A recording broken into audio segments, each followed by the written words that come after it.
We have a 2.5 barrel brew system made in America, Psycho Brew, out of Michigan. And all stainless steel kettles, propane fired burners, 120,000 BTU burner under each one.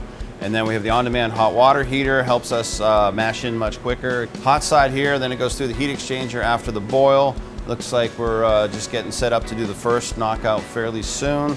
And then into one of our fermenters. We have 4 10-barrel fermenters, and then it takes about 4 boils to fill up one of those, or almost fill it. We still use the same basic techniques that I always used home brewing. In fact, there's still quite a bit of home brewing equipment in the brewery that we use to date, like the temperature controllers and things like that are straight out of, home brewing. Basically, our system is a big homebrew system. I never was big on cloning commercial beers. I kind of always wanted to try the more creative side and see what different ingredients would do, or change the yeast and see what that would do. In the beginning, I said, I have no idea how this is made. I'm curious, so I wanted to figure it out. And this was basically pre-internet, so I think I got a book, probably Papazian's Joy of Homebrewing book.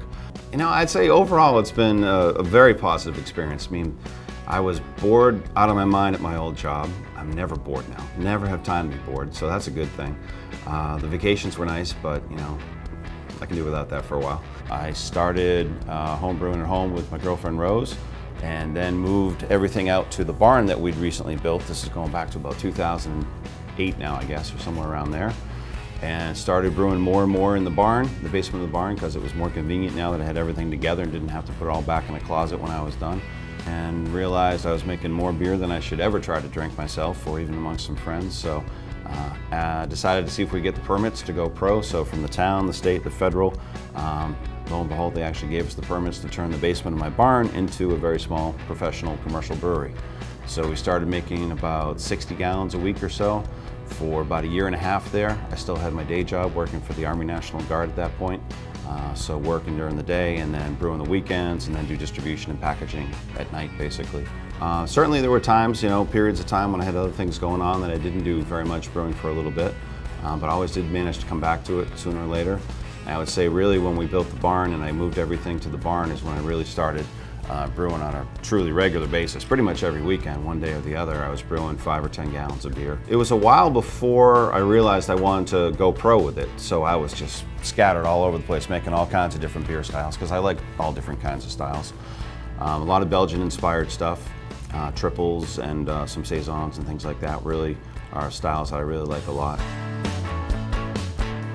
We're actually going to pick our hops this weekend and asking all of our customers who grow hops at home to pick theirs, and we'll do a wet hop amber ale on Monday. We're going to brew it. I get to brew again for the first time in a while, so I'm going to brew that one. Wildlands Trust owns all this. They picked it up as conservation land, and when they came to us and said, hey, we have this field and we need to use it for agriculture, would you like to grow some hops out here? I was like, oh yeah, we'll do that. That sounds good. We have 8 rows of hops growing here. Each one's about 100 feet long. Each one's got 25 plants. So the first 4 that we're closest to are the plants we just put in this year. So first year plants don't grow too much vertically and they don't produce too much for hops, but most of the energy is going down into establish the root systems. We built all this trellis system this spring, 32 poles, and I got 32 more to add for next year. And then the cable systems and anchors on each end and everything. I put all that stuff in. We have 200 plants out there now. 100 we planted last year, 100 this year, we'll do another 100 next year. Like kind of the interest in beer, I was interested, okay, what's this ingredient come from? What's it look like? How's it grow? So put a few plants in the ground and they're doing pretty good. Probably this is our prize plant so far. This is one of the centennials, and grow just about, didn't quite top out. I haven't seen any signs of any real pests or anything. They're looking pretty good. So here's one of the centennials. These look and smell great. The yellow stuff in there is the lupulin. That's the stuff we want. All the green leafy stuff is really irrelevant for brewing. It smells great. It smells a little bit piney, a little citrusy. It smells really good. It's going to be great in the beer. They're a perennial plant. They'll keep coming back for, hopefully for decades. was not initially part of my plan to get into kombucha. In fact, I don't think I even heard of it 4.5 years ago, to tell you the truth. But we decided to start doing it sort of as an offshoot of our fermentation supply business, home brewing, cheeses, yogurts, everything that's fermented. And now we have Kim making the kombucha, and we're trying to scale it up to a more commercial scale. We can definitely, just within the South Shore of Massachusetts, sell probably everything we could possibly make. Most people don't know what kombucha is. Kombucha is basically just a fermented sweet tea. Traditionally, it originated as black tea. Basically, it needs caffeine and tannins to thrive. It's made with a culture, which we call SCOBY, which we normally store in what we call the SCOBY Hotel, which vacancy is full right now. So it's basically just a good immune boost and good for just digestive health, keeping you regular.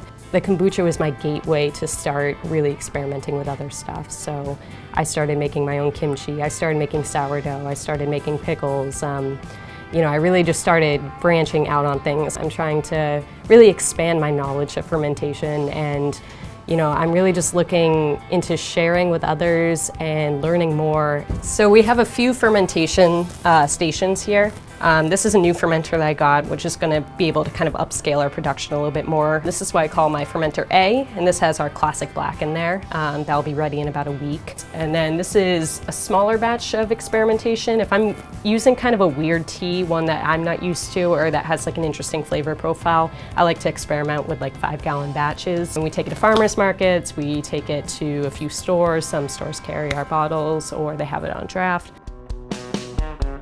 The passion really comes from the combination of art and science, you know, mixing different ingredients and trying it sort of like a chef is thinking. But I think more importantly, it's probably the customers that we see here that sort of fuel the continued passion as well. In our little 25-seat tap room, we're usually pretty full, and I see all kinds of people come through.